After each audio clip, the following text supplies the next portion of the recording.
Sir, बली विद्या को तंत्र विद्या से जोड़ना कहाँ तक सही है? बली का तंत्र से रिश्ता क्या है? तंत्र विद्या में, तांत्रिक विद्या में या सात्विक विद्या में, दोनों ही विद्याओं में बलि का विधान है। क्या नर बलि भी होती थी कभी किसी जमाने में, या आज भी है? नर बलि किसी जमाने में नहीं, बहुत होती थी। अच्छा सर, अगर किसी को शक हो जाए कि उसके ऊपर ब्लैक मैजिक है, मतलब वो खुद आदमी महसूस करने लगे कि मेरे ऊपर ब्लैक मैजिक है, तो कंफर्म कैसे करे कि ये ब्लैक मैजिक है या मेरा भ्रम है? आपके घर में बार बार कुछ ऐसी घटनाओं का घटना, जैसे आपके इलेक्ट्रिकल इक्विपमेंट्स बार बार खराब हो जाते हैं, आप उन्हें ठीक करा रहे हैं, बार बार खराब हो रहे हैं। एक आत्मा कहें या एक पावर कहें, उसको भी मोहब्बत हो गई। हाँ बिल्कुल।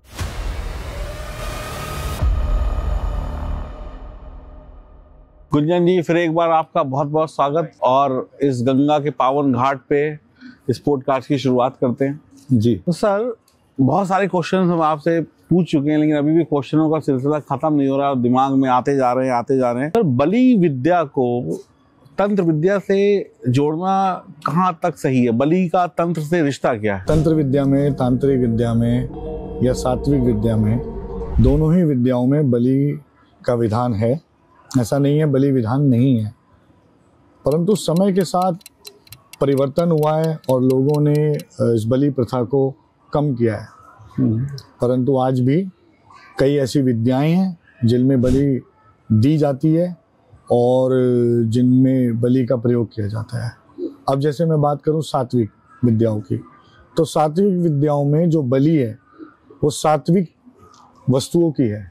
जैसे नारियल एक सात्विक बलि है, नींबू एक सात्विक बलि है, और जायफल को सात्विक बलियों में एक इंसान की बलि के समान माना गया। अच्छा। तो सात्विक बलि, कई बार लोगों को लगता है कि सात्विक बलि नींबू क्या है, फल है, और वो नारियल है या जायफल, ये सब बेशक दिखने में और सुनने में बहुत छोटे लगते हैं, परंतु जब इनका प्रयोग होता है किसी भी क्रिया में या किसी भी कर्म में या किसी प्रयोग में, तो हर एक बलि का अपना विधान है। और जैसे मैंने बताया, जायफल एक इंसान की बलि के समान है, तो सात्विक बलि में जायफल का बहुत बड़ा विधान है। तो यदि आप सात्विक पूजा कर रहे हैं और आप कोई ऐसी बलि नहीं देना चाहते, तो इन बलियों के माध्यम से आप अपने कार्य सिद्ध कर सकते हैं। तो कद्दू का भी प्रयोग किया जाता है? जी, कद्दू का भी कुछ क्रियाओं में प्रयोग है, परंतु ये सब सात्विक के अंदर आता है। तामसिक और यांत्रिक या तांत्रिक क्रियाओं में इन बलियों का प्रयोग नहीं है। अब तांत्रिक विद्याओं में सालों से अलग अलग किस्म की बलि चल रही हैं, जिसमें लोग बकरे की, भैंस की और अलग अलग बलियों का वो करते हैं। कबूतर की बलि दी जाती है। आज आप यदि कामाख्या मंदिर में जाएं तो कामाख्या मंदिर में आज भी कबूतर से लेकर बकरे तक और बकरे से लेकर भैंस तक की बलि दी जाती है। परंतु पिछले कुछ समय से, जैसे मैंने कहा, परिवर्तन आ रहा है। लोगों को लगता है, और ये बात सही भी है, कि इन बलि प्रथाओं से अगर कोई मार्ग ऐसा है कि उसे ना देकर या उसका कोई सब्स्टिट्यूट बनाकर उसे बचा जा सके और किसी जीव मात्र की हत्या ना हो, तो उसके भी प्रयोग हैं। जैसे आजकल कामाख्या में जो कबूतर है, उसकी बलि ना चढ़ाकर उसको हाथ में पकड़कर अपनी मनोकामना के साथ हवा में छोड़ दिया जाता है, और फिर वो मंदिर के चोटी पे जाकर कई बार बैठ जाता है और वहां बैठ जाता है। तो ये भी एक रास्ता है, और ये भी रास्ता हम ही लोगों ने निकाला है।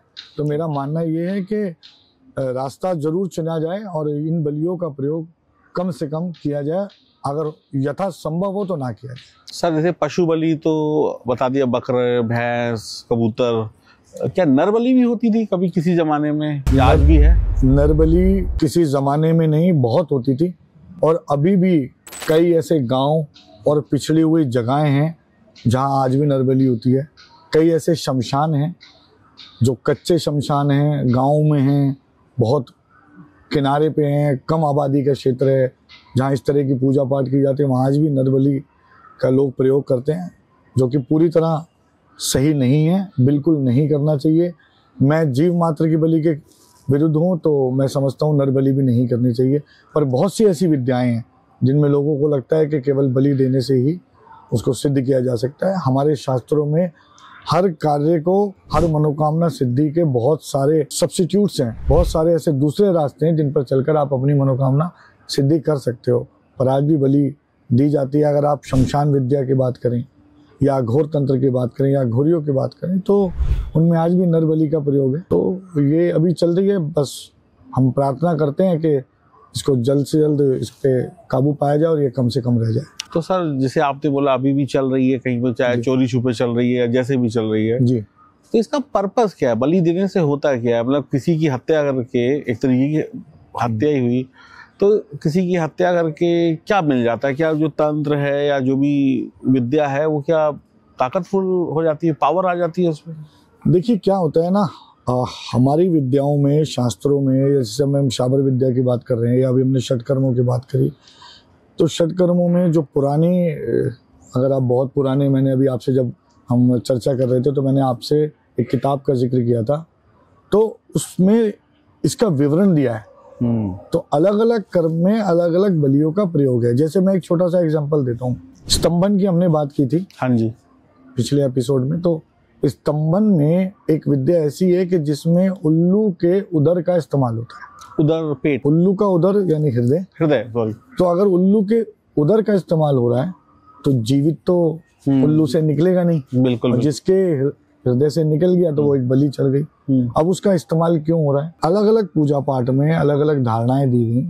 उनमें ये बताया गया कि इस देवी को या इस एंटिटी को, जैसे हम बात करते हैं कि दो तरह की शक्तियां एग्जिस्ट करती हैं, तो जो नकारात्मक शक्तियां, उनमें एक शक्ति वो होती है जो आत्माएं जिनकी मृत्यु हुई उसके बाद वो भटक रही हैं और स्पिरिट्स हुई, उनका इस्तेमाल हुआ। दूसरा जो एंटिटीज हैं जो इसी यूनिवर्स में हमारे साथ एग्जिस्ट करती हैं, तो उन एंटिटीज को समय समय पर बलियों की जरूरत होती है और उन्हें बलि दी जाती है।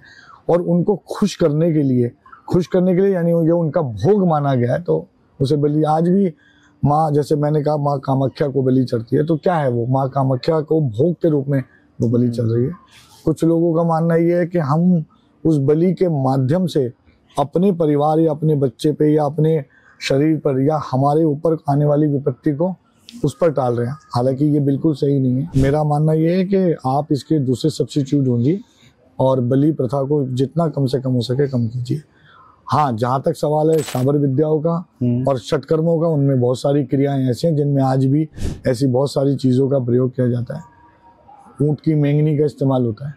मेंगनी क्या? ऊँट की मेंगनी का इस्तेमाल कई बार वशीकरण में भी किया गया है, या अलग अलग क्रियाओं में षटकर्मों। मेंगनी यानी कि ऊँट की जो वेस्ट है, जो उसका फटी है, जिसका इस्तेमाल किया जाता है। तो मेरा मानना ये है कि ठीक है, बहुत सारी चीजें, क्रियाएं हैं, लेकिन जिस समय ये विद्याएं बनी, जिस समय ये शाबर विद्या बनी या जिस समय ये अघोर तंत्र बना है या जिस दुनिया में ये सब चीजें बनी, वो दुनिया कुछ और थी, वो लोग कुछ और थे, तब परिस्थितियां कुछ और थी, सिद्ध पुरुष थे, सतयुग था, सच्चे लोग थे। और ठीक है, जो भी शास्त्रों में या जो भी चीजें संहारक के रूप में उन लोगों के हाथ में लगी उन्होंने की, लेकिन समय के साथ चेतना आई है, विवेक ज्यादा जागृत हो रहा है और हम अपने आप को बेहतर जीवन देने के लिए नए रास्ते खोज रहे हैं। तो मुझे मानना यह है कि नए रास्ते खोजे जाएं। अच्छा सर, अगर किसी को शक हो जाए कि उसके ऊपर ब्लैक मैजिक है, मतलब वो खुद आदमी महसूस करने लगे कि मेरे ऊपर ब्लैक मैजिक है, तो वो कंफर्म कैसे करे कि ये ब्लैक मैजिक है या मेरा भ्रम है? देखिए, मैं कुछ एग्जाम्पल ऐसे बताता हूँ। ये आपने बहुत अच्छा सवाल पूछा है और अगर आपके चैनल के माध्यम से लोगों तक ये कुछ बात पहुंच जाए तो उनके बहुत काम आएगी। बिल्कुल। तो कैसे कंफर्म किया जाए कि ब्लैक मैजिक है? तो सपोज आपको कुछ ऐसा आभास हो रहा है जो आपकी डे टू डे लाइफ में आपको नहीं फील होता। अब इसमें दो चीजें आती हैं। हो सकता है आपको कोई मेडिकल प्रॉब्लम हो या आपको जनरल एंजाइटी इशू हो या आपके साथ कोई और चीज ऐसी हो। लेकिन अगर ऐसा कुछ नहीं है और कुछ ऐसी गतिविधियां हो रही हैं जो आपकी चेतना के जागृत होने के बावजूद आपको डाइजेस्ट नहीं हो रही, जैसे मैं एग्जांपल देता हूँ। आपके घर में बार बार कुछ ऐसी घटनाओं का घटना, जैसे आपके इलेक्ट्रिकल इक्विपमेंट्स बार बार खराब हो जाते हैं, आप उन्हें ठीक करा रहे हैं, बार बार खराब हो रहे हैं, घर में सीवेज की प्रॉब्लम बार बार हो रही है, या घर के अंदर आप ये देखते हो कि बार बार टेप लीकिंग सिस्टम, मतलब आपका टेप जो है वो टैप खराब हो रहा है, नल बार बार आप ठीक करा रहे हो, या आपका मन लोगों से बात करने का नहीं करता है, आप लोगों से दूर भागने लगे हो, आपके पास कोई कारण नहीं है उसके पीछे, आप ऐसी अदृश्य शक्तियां देख रहे हो, सोते हुए नहीं, जागृत रूप से। अब जागृत रूप से भ्रम और सच्चाई में बहुत बारीक लाइन है, लेकिन जो जागृत रूप से हम देखते हैं और कई बार हमारे भ्रम के परे होती है, ऐसी कई अदृश्य शक्तियां होती हैं जो आपको अपना एहसास कराती हैं। मैं अभी एक रिसेंट केस हिस्ट्री अगर आप कहें तो मैं बताइए सर। बिल्कुल उसमें क्या हुआ कि एक लेडीज हैं, मतलब एक लड़की हैं, उनके माता पिता का देहांत कुछ 2-3 साल पहले हो गया था। तो वो अकेले रहती हैं और अकेले वो एक शहर में रहती थी और वहाँ रहते रहते वो जॉब करती थी। तो कुछ ऐसी जगह पर उन्होंने रेंट पे प्रॉपर्टी ले ली जो कि बहुत आइसोलेटेड थी और जैसे प्रॉपर्टी डीलर्स बताते नहीं है ये प्रॉपर्टी को कोई मतलब किसी भी रूप में बदनाम है मार्केट में, उन्होंने ले लिया। जैसे भी जहाँ भी रहीं वहाँ से एक नकारात्मक ऊर्जा उनके साथ जुड़ गई और वो नकारात्मक ऊर्जा ने उनको साथ अपने जीवन को देखना शुरू कर दिया। मतलब जीवन मतलब वो उनके साथ इस तरीके से जुड़ गई कि उनको साथ वो रहने लगी, उनके दिन में, दिनचर्या में, हर समय। धीरे धीरे वो इनके साथ इस तरीके से घुल मिल गई, इस तरह से उनके अंदर वो घुस गई कि उसने उनको दूसरों से अलग करना शुरू किया। कैसे? वो शहर छोड़ के दूसरे शहर आ गई। दूसरे शहर में एक रात उनके साथ क्या हुआ कि वो अपने घर में, जैसे कॉर्पोरेट लाइफ है, लोग रातों को बैठकर भी वर्क फ्रॉम होम करते हैं, तो रात के कोई 3 बजे she was working on her laptop. काम करते करते उन्होंने अपने मन थक गई तो थोड़ी देर टीवी चला लिया। तो देखते देखते अचानक से ना उनका लाइटें फ्लक्चुएट होने लगी। अब कभी कभी ऐसा होता है कि पावर कट या पावर की वजह से ऐसा इशू होता है। तो वो दूसरे कमरे में चेक करने गए, दूसरे कमरे में देखा वहाँ भी लाइटें फ्लक्चुएट हो रही हैं। अब तीसरे कमरे में, वहाँ कोई लाइट फ्लक्चुएट नहीं थी। किचन में गई, कोई लाइट फ्लक्चुएट नहीं थी। वापस आए तो वही लाइट जो फ्लक्चुएट हो रही थी वो बंद हो गई। वो फ्रिज की तरफ गए तो फ्रिज में अचानक से बहुत तेज आवाज आई, इस तरीके से करके। अब वो फ्रिज से दूर हटे, आवाज बंद हो गई। अगर फ्रिज में खराबी है तो वो आवाज परमानेंट रूप से आती रहे। बिल्कुल। वो फ्रिज के पास जा रहे हैं, वो खत्म हो गई। उन्होंने घर में 2 कैट्स पाल रखे थे, तो एक कैट उनके इर्द गिर्द इतनी तेजी से घूमने लगी। उनके बताने के हिसाब से उसका एक नेचर था कि वो उनसे बहुत ज्यादा मतलब चिपक के नहीं रहना चाहती थी, दूरी बना के रखती थी। पर उस रात वो उनसे चिपक रही थी और चिपक के बार बार डर रही थी, अजीबोगरीब आवाजें निकाल रही थी। इसके पश्चात उन्होंने टीवी पॉज किया और वो डरी, थोड़ा वो डर गई तो वो अपने किचन की तरफ गई। तो किचन से मैं जैसे ही पहुंची तो अचानक उनका टीवी वापस चालू हो गया। और ये एकदम सत्य घटना है। अच्छा जी। पूर्णतः सत्य घटना है, एकदम लेटेस्ट। मेरा जो केस चल रहा है अभी लेटेस्ट घटना है। वो बाहर आई तो सुबह के 3 बजे थे, तो डर के मारे जब उनको बहुत डर लगा उन्होंने अपने कजन को फोन किया। कजन को थोड़ा दूर रहते थे तो कजन को आने में थोड़ा वक्त लगा, तो आते आते कजन को 5 बज गए सुबह के। कजन जब आए तब तक लगभग सभी चीजें घर में नॉर्मल हो गई थी। कजन उनके साथ 3 दिन रहे। 3 दिन उनको कुछ नहीं हुआ। अच्छा जी। कुछ नहीं हुआ मतलब कुछ नहीं हुआ, सब ठीक रहा। 3 दिन बाद वो कजन चले गए। अब मैंने उनसे पूछा कि भाई आपके साथ ये जब घटना घटी तो मैं ये जानना चाहता हूँ कि उस समय आप क्या कर रहे थे। तो उन्होंने कहा भाई मैं ऑफिस का काम कर रही थी। मैंने कहा मेरी कैलकुलेशन में ये नहीं है, आप ऑफिस के काम के अलावा भी कुछ कर रहे थे। आप क्या अपने किसी पार्टनर से या फ्रेंड से या किसी फियांसे से उस समय आपने बात की? तब उन्होंने एक्सेप्ट करते हुए बताया कि वो बहुत दिनों बाद अपने एक फियांसे से उन्होंने लगभग 3-4 घंटे बात की थी। अच्छा। और जब 3 दिन बाद कजन चला गया तो फियांसे आए रात में। फियांसे जब उनके साथ बैठे और नॉर्मल जैसे बातचीत कर रहे थे, अचानक से उनको लेडीज को ऐसे कमर पे पीछे कुछ ऐसा महसूस हुआ कि बहुत तेज जलन हुई। उन्होंने कहा अचानक से ऐसा लग रहा है कुछ गड़बड़ है। और जैसे उन्होंने वहां से हटाकर देखा तो 4 नाखून के निशान थे, बहुत गहरे। किसी ने खरोच दिया बड़े नाखून। तो उनके फ्रेंड ने कहा भाई ये आपके कैट्स के काम थे। मतलब कैट तो बहुत दूर है और कैट के नाखून देखो कितने छोटे हैं, ये ऐसे इतने बड़े नाखून और इतनी दूर तक वो नाखून के निशान थे। तो वो थोड़ा और घबरा गई। चलो जो भी था उनका आपस में बातचीत करके जैसे ही बॉयफ्रेंड चले गए, वो सुबह उठी तो उनके शरीर पे कोई निशान नहीं था, गायब हो गए। अगर कोई निशान किसी ने किया है, जैसे इंसान के कर रहा है या जानवर इंसान के कर रहा है, तो वो 2 दिन 4 दिन 6 दिन रहेंगे। सुबह वो गायब थे, निशान पूरी तरीके से गायब थे। तो वो जो शक्ति थी, वो जो नकारात्मक ऊर्जा थी, वो ये चाहती ही नहीं थी कि वो अपने पार्टनर के साथ समय बिताए या उनका पार्टनर उनकी जिंदगी में आए। अन्यथा जब 3 दिन उनका कजन उनके साथ रहा तो उसने उन्हें तंग नहीं किया।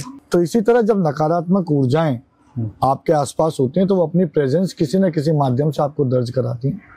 मैं हमेशा कहता हूं कि भ्रम की परिस्थिति में ना पड़े, इल्यूजन में ना पड़े, लेकिन अगर एक ही चीज बार बार रिपीट हो रही है तो उसे आप नजरअंदाज ना करें। तो वो जो भी पावर थी, यानी कि वो जो भी आपकी क्लाइंट है जी, मतलब उनसे कुछ अटैचमेंट हो गया, उसको ऐसा अटैचमेंट हो गया, या आप उसे देखो वो नकारात्मक ऊर्जा उसे अपने पार्टनर के रूप में देखने लगी। मतलब वो शायद मेल होगा, आई थिंक। नहीं, बिल्कुल वो फीमेल थी। ये भी एक बहुत अलग किस्म की तो जैसे आजकल लेस्बियन वाली जी वो देखो उस दुनिया में ना, उस दुनिया के नकारात्मक ऊर्जा को वाइब्रेशन से मतलब है। देखो उसको कोई वो फिजिकल बॉडी नहीं है, वो एक वाइब्रेशन है। उसको उसके साथ जीना अच्छा लगने लगा और जो व्यक्ति उसके ज्यादा नजदीक आ रहा है वो उसे दूर कर रही है अपने से। यानी कि उसको कोई टच करे, कोई कोई फ्रेंड से कोई है, जो उसे नजदीक आ रहा है कंपेनियन के रूप में, बस उसी से उसे ऐतराज है। उसका भाई, उनका कजन उनके साथ रहा, उसे कोई प्रॉब्लम नहीं हुई। 3 दिन उसने ना अपनी प्रेजेंस दर्ज कराई, ना उनको परेशान किया। यानी कि अगर इस स्टोरी में मतलब सच बात है, यानी कि एक आत्मा कहें या एक पावर कहें, उसको भी मोहब्बत हो गई। हाँ बिल्कुल, आप इसे बिल्कुल अपने शब्दों में प्रैक्टिकल रूप में ये कह सकते हैं। पर हाँ, हम इसे एक तरह का जुड़ाव कहते हैं, हम इसे एक तरह की मतलब महत्वाकांक्षा की पूर्ति कहते हैं। कई आत्माओं के जो कहते हैं ना बहुत कुछ रिग्रेट्स अपने मृत्यु के पहले रह जाते हैं, तो रिग्रेट्स के रूप में भी कई बार ये चीजें अब जैसे ठीक है, उसकी कुछ इच्छाएं अधूरी रह गई होंगी, हाँ, तो इसी लड़की को क्यों चुना? देखिए ऐसा होता है कि ये शिकार हुई क्योंकि ये वहां मौजूद थी, इसके साथ उसकी वाइब्रेशन मैच हो गई, इसीलिए केस हम तक आ गया। अगर वो किसी और के साथ होती, हो सकता है किसी और के साथ किसी ने कभी कुछ और किया हो, वो अलग चीज है। वाइब्रेशंस का और बॉडी की स्मेल का बहुत बड़ा इम्पैक्ट है। जैसे अभी आपने सिम्टम की बात की, मुझे एक सिम्टम और याद आया। आपको अपने घर में यदि ऐसे स्मेल आ रही है जो कि ना तो किसी गंदगी की स्मेल है, ना ही किसी खुशबू की है, एक अजीबोगरीब जैसे बॉडी स्मेल होती है। हर इंसान के शरीर में एक अलग किस्म की गंध होती है। अगर वो मतलब आप किसी के बहुत करीब जाओ तो वो गंध आपको महसूस होती है। ऐसी गंध अगर आपको अपने घर में बार बार महसूस हो रही है तो ये भी एक सिम्टम है जिसको नजरअंदाज ना किया जाए। ये ऐसी गंध मैंने महसूस करी है जी। मुझे आपकी बात करके मुझे याद आ रहा है कि मतलब एक व्यक्ति था, तो जब भी वो मेरे करीब आए तो मुझे ऐसी कुछ अजीब सी स्मेल, मतलब ना अच्छी ना बुरी। फिर वो जैसे थोड़ा सा दूर हो गया तो फिर वो चीज चली गई, जितना ठीक है। तो मुझे ऐसा, और कुछ जैसे कहते हैं, जैसे आप कह सकते हो कि जी कच्चा होता है ना। जी बिल्कुल बिल्कुल सही आपने अंदाजा लगाया है। मैं इसका एक एग्जांपल और देता हूँ कि इसीलिए जो बहुत छोटे बच्चे होते हैं जो बोल नहीं पाते या जो अपने बारे में अपने दर्द को नहीं बता पाते, जब हम उन पे इस तरह की चीजों को चेक करते हैं तो हमारा पहला प्रोसेस क्या होता है कि हम उसके हाथ की हथेली को सूंघते हैं और उसकी हाथ की हथेली से हमें उस तरह की गंध महसूस हो जाती है। अगर उस पर किसी तरह की नजर, हाय या नकारात्मक ऊर्जा का प्रभाव है तो वो गंध उसकी हाथ की हथेली से तुरंत हम तक पहुंच जाएगी। तो सर घर बैठे बैठे ये तो आपने कुछ बता दिया कि ये सिम्टम्स आएंगे तो ये चीजें आपके आसपास हो सकती हैं। घर बैठे बैठे हम कैसे इन सब चीजों से या ब्लैक मैजिक से बच सकते हैं? सर अगर किसी व्यक्ति पे ब्लैक मैजिक नहीं है लेकिन वो किसी ऐसी जगह पे उठ रहा है, बैठ रहा है या उठना बैठना है जहां पर ब्लैक मैजिक की प्रेजेंस है,